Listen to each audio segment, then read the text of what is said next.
नमस्कार, मैं हूं विकास सुखीजा और आप देख रहे हैं अब तक टाइम। आपको बता दें, भारतीय जनता पार्टी के उम्मीदवार जगमोहन आनंद यहां पर पहुंच चुके हैं। आप देख सकते हैं भारी संख्या में लोग भारतीय जनता पार्टी के यहां पहुंच रहे हैं। आप देख सकते हैं तस्वीरों के अंदर एक बड़े टेम्पो के अंदर जगमोहन के साथ भाजपा के कई वरिष्ठ नेता यहां पर मौजूद हैं। आप देख सकते हैं और उसके अलावा अभी आप यहां जमघट जो लगना शुरू हो चुका है, देखते ही देखते भारी भीड़ यहां से आपको दिखाई देगी। आपको बता दें, करनाल के रेलवे रोड पर स्थित अग्रवाल धर्मशाला से जगमोहन आनंद ने हवन कर कार्यालय का पहले उद्घाटन किया और उसके बाद यहां पर पहुंच चुके हैं नामांकन के लिए। आप तस्वीरों में देख सकते हैं, आपको तस्वीरें दिखाते हैं। जगमोहन आनंद आप देख सकते हैं, भाजपा के कई वरिष्ठ नेता यहां मौजूद हैं, कई वरिष्ठ नेता यहां मौजूद हैं। और आप देख सकते हैं ये बैरिकेड्स बना हुआ है जहां पर केवल पांच लोगों को ही अंदर आने की अनुमति दी जाएगी, नामांकन भरने की अनुमति दी जाएगी। आप देख सकते हैं तस्वीरों के अंदर कृष्ण गर्ग जी यहाँ पहुंचे हैं। कृष्ण गर्ग से बात करेंगे। गर्ग साहब, क्या कहोगे जगमोहन जी का? आज अभी जगमोहन जी थोड़ी देर बाद नामांकन करनाल विधानसभा से भारतीय जनता पार्टी की तरफ से भरने जा रहे हैं। कार्यकर्ताओं में बहुत भारी जोश है, बहुत भारी उत्साह है। निश्चित तौर पे भारतीय जनता पार्टी जो सीट है जनता करनाल की जनता भारतीय जनता पार्टी की झोली में सीट डालने वाली है। तीसरी दफा भारतीय जनता पार्टी की सरकार हरियाणा में बनने वाली है, हैट्रिक लगने वाली है। आप बिल्कुल, ये गर्ग साहब का साफ तौर पर कहना है कि हैट्रिक लगने वाला है। एक बार आपको तस्वीरें दिखा देते हैं, जगमोहन आनंद की तस्वीरें दिखा देते हैं। नामांकन के लिए यहाँ पहुंचे हैं और आप देख सकते हैं लगभग पांच लोगों को। जगमोहन जी, बड़ी यात्रा करके आए हो, क्या कहना चाहोगे?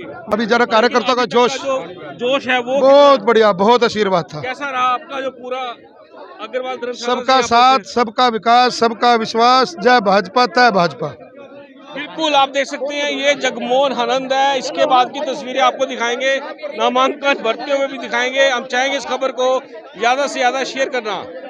देख सकते हैं केंद्रीय मंत्री मनोहर लाल खट्टर यहाँ पहुंच चुके हैं। आप तस्वीरों में खास तौर पर देख सके हैं जगमोहन आनंद का नामांकन कराने के लिए पहुंच चुके हैं। आप देख सकते हैं इससे पहले हरविंदर कल्याण का जो घरोंडा से भाजपा प्रत्याशी है, उनका नामांकन कराने के लिए पहुंचे थे यहाँ पर। आप देख सकते हैं तस्वीरों के अंदर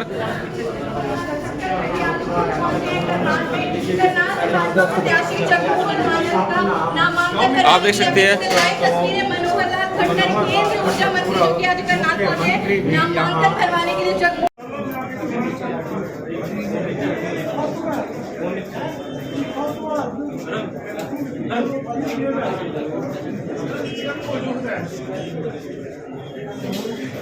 केंद्रीय मंत्री मनोहर लाल पहुंच चुके हैं दोस्तों। हालांकि जगमोहन आनंद का नामांकन है और नामांकन कार्य के दौरान पहुंच चुके हैं मनोहर लाल खट्टर।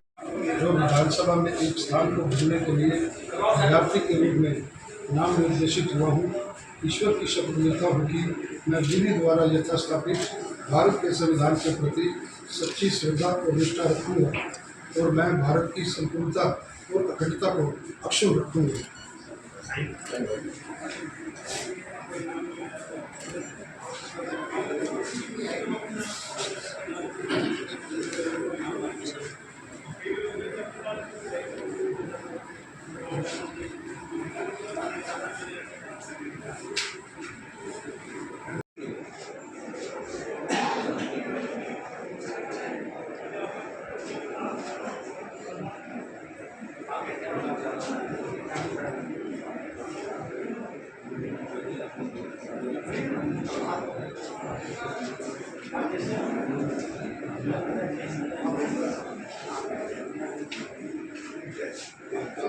सर, किस तरह का चल रहा है चुनावी प्रचार और नॉमिनेशन फाइल करने? आज बड़ा सौभाग्य का दिन है कार्यकर्ता के लिए। नॉमिनेशन फाइल करने का ये सौभाग्य प्राप्त हुआ। आज से पूर्व आप सभी मीडिया और छायाकार साथी अन्य नेताओं के साथ ये नामांकन पत्र दाखिल करने के लिए जाया करते थे, लेकिन वो परमात्मा पर विश्वास था। आज वो दिन आया है। आज मैं अपना नामांकन पत्र मेरे सभी कार्यकर्ता साथियों के साथ, उनके आशीर्वाद से, मेरे नेताओं के साथ, जनता के आशीर्वाद से आज ये सौभाग्य वाला दिन वाहेगुरु की मेहर के कारण पहुंचा है। इससे बड़ा दिन मेरे लिए नहीं हो सकता। मेरे साथ अब सब छायाकार और पत्रकार साथी पिछले 25 वर्षों से आप सब लोग मुझे कवर करते रहे हो।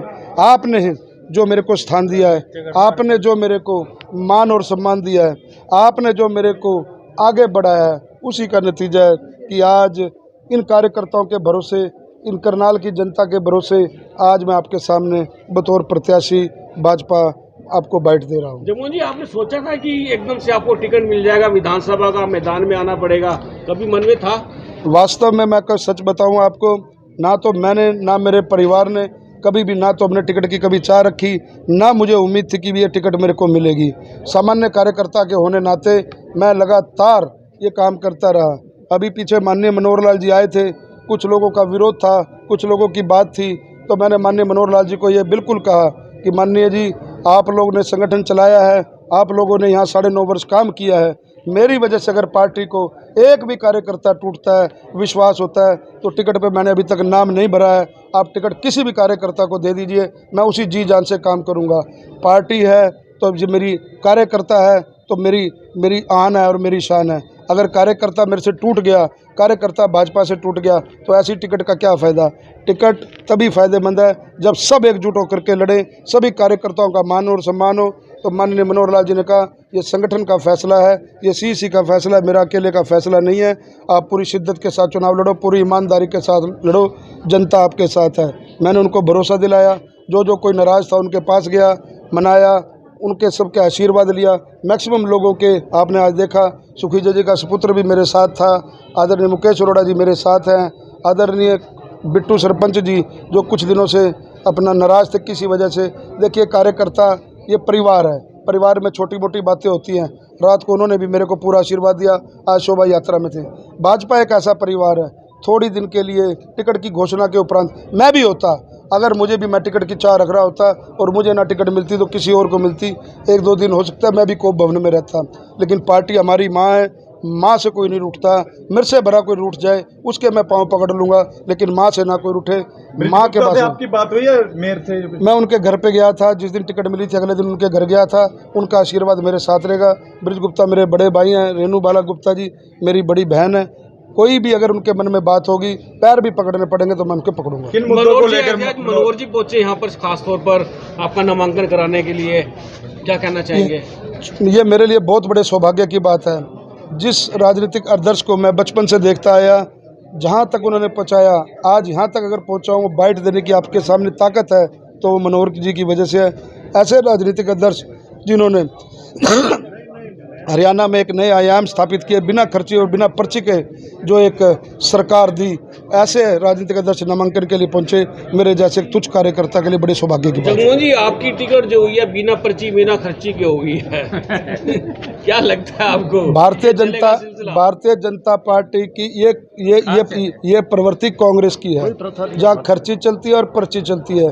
भारतीय जनता पार्टी में ऐसा किसी का जैसे भारतीय जनता पार्टी में त्याग है।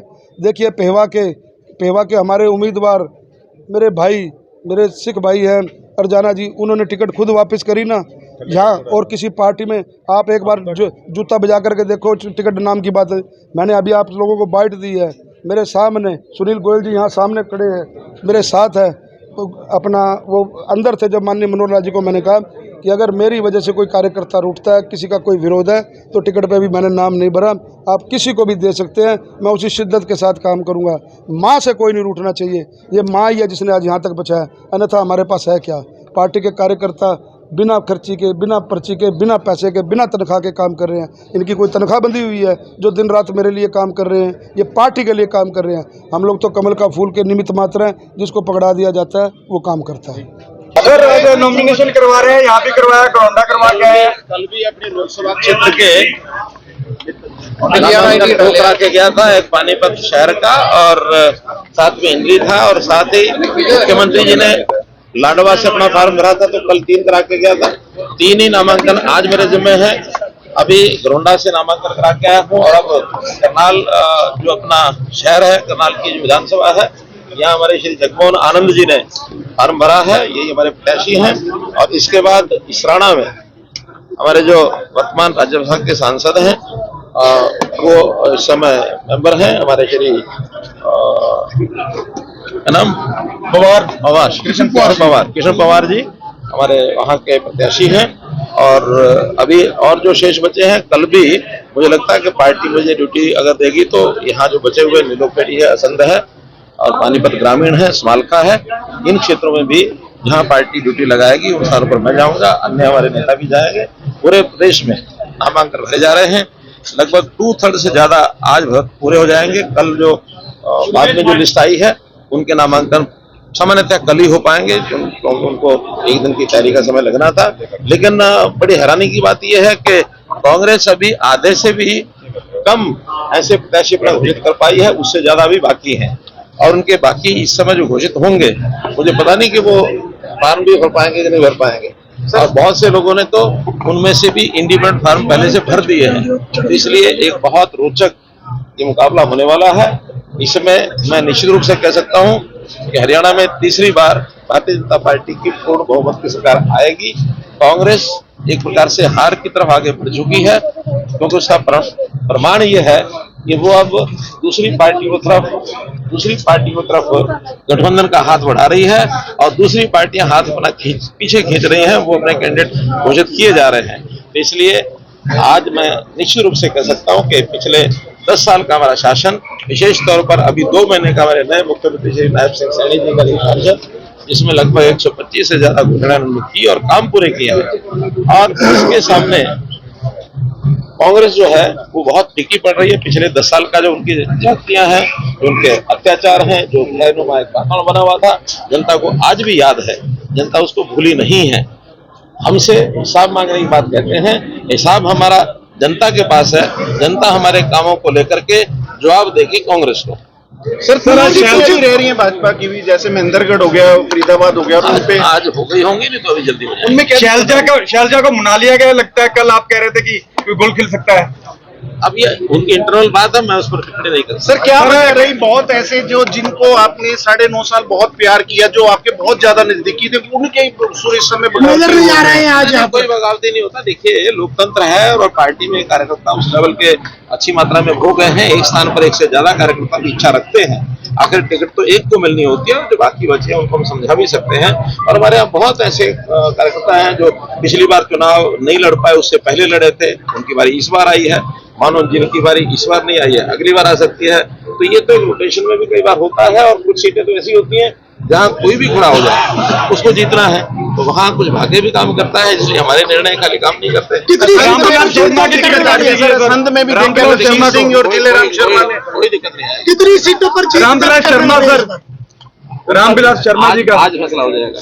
सर ये चश्मे का क्या राज है? हर जगह आप चश्मा लगा के जा रहे हैं। भैया ये राज आप पूछ रहे हैं और कुछ कांग्रेस के मित्रों ने तो इसको लेकर के पता नहीं तरह तरह की टिप्पणियां करनी शुरू कर दी है। मेरी आंख का, दोनों आंखों का ऑपरेशन हुआ कैटरेक्ट का, और ऑपरेशन के बाद डॉक्टर की सलाह से उन्होंने 1-1.5 महीने के लिए जरा तेज धूप से, प्रकाश से बचने की बात कही है, उसे लगा रहा हूँ। मेरा कोई शौक नहीं है, वरना ऐसे मित्र भी हमारे हैं, वो कहते हैं हरियाणा में तो ठीक ठाक था, दिल्ली गया तो काले चश्मे लगाने थे।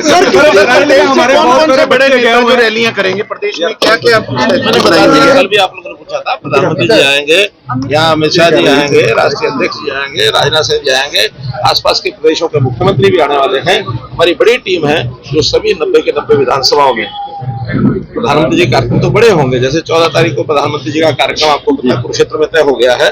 तो ये जीटी रोड की 23 या 27 ऐसी विधानसभा सीटें जिनके कार्यकर्ताओं को यहाँ बुलाया गया है, लोग भी उसमें आएंगे। अच्छी रैली 14 तारीख को होगी। इसी प्रकार से अन्य स्थानों पर भी प्रधानमंत्री जी की और बाकी नेताओं की रैलियां तय होने जा रही हैं। आपका फोकस ज्यादा कहाँ रहेगा सर? मुझे अभी पार्टी जिम्मेदारी जो लगाएगी मैं करूंगा, लेकिन मेरा जो स्वाभाविक क्षेत्र है 9 विधानसभाएं संसदीय क्षेत्र की, ये सब 9 की 9 जीतना, ये मेरा मुख्य दायित्व है।